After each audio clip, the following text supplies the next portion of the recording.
সকালবেলা ঘুম থেকে উঠে দেখি বৃষ্টি হচ্ছে। দোকানে এসে দোকানটা গুছিয়ে টুছিয়ে চলে গেলাম। খিদে লেগেছে, রুমে গেলাম। রুমে যাওয়ার পরে প্রিয়াঙ্কা বলছে কী খাওয়া যায় কী খাওয়া যায়। তো হট করে আমি বললাম একটু ম্যাগিই খাই।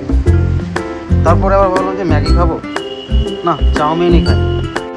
এর আগের দিন মলে গিয়ে এক প্যাকেট আটার নুডলস নিয়ে এসেছিলাম, সেটাকেই তারপরে আটার নুডলস দিয়ে তৈরি করছে। এদিকে আমি একটু ভিডিও করি। খুব সুন্দরভাবে অ্যারেঞ্জমেন্ট করেছে, খুব সুন্দরভাবে গুছিয়ে রেখেছে। দেখে আর মন মানল না, একটু ভিডিও করেই রাখি। আমাদের খুব কম হয় এইসব খাবার দাবার। বানাতে আমি আবার দোকানে আসলাম। দোকান থেকে আবার গিয়ে দেখলাম বেশ সুন্দর, কালারটা খুব সুন্দর এসছে। আর অনেক রকম ভেজিটেবল ফ্রুট দিয়েছে, দেখতে আরও বেশি ভালো লাগছে। প্লাস খেতেও দুর্দান্ত হবে। খুব খুব তৈরি করে দিচ্ছে। অ্যাকচুয়ালি আমাদের এখানে এরকম সুন্দরভাবে পাওয়া যায় না। এই কিছু খেতে ইচ্ছে করে নিজেরই বানিয়ে খেতে হয়। তো তাই ঘরের ভেতরে সবসময় সব কিছুই থাকে। আমি মন চাই যখন তখন সব কিছু বানিয়ে খেয়ে নিই আমরা।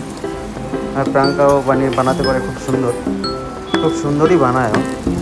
আর আমার ওইগুলো খুব ভালো লাগে মাঝে মাঝে খেতে। রেগুলার আবার খাই না। যাই হোক, তৈরি করছে খুব ভালো করে। আমাকে বলছিল ভিডিও করো না, তবুও আমি বললাম না একটু ভিডিও করি। খুব সুন্দর কালারটাও এসছে। আর এগুলো খেতে ভালো লাগে না, তবুও জিভ তো আর মানে না, স্বাদ দিতে হবে। তাই নিলাম, বানিয়েটা নিয়ে রুমে গেলাম। ও টক করে মুখে দিলাম। যা স্বাদ হয়েছে, দুর্দান্ত টেস্ট, হেভি টেস্ট হয়েছে, হেভি টেস্ট। মানে দোকান রেস্টুরেন্টও ফেল হয়ে গেছে বলে। এত সুন্দর টেস্টি বানিয়েছে। টক ঝাল মিষ্টি সব কিছু মিক্স আছে। আর দারুণ লাগছে, অনেকদিন পরে খেলাম এরকম সুন্দর একটা নুডলস। যাক, ভালো হলো। শুভ সকাল, বাই বাই।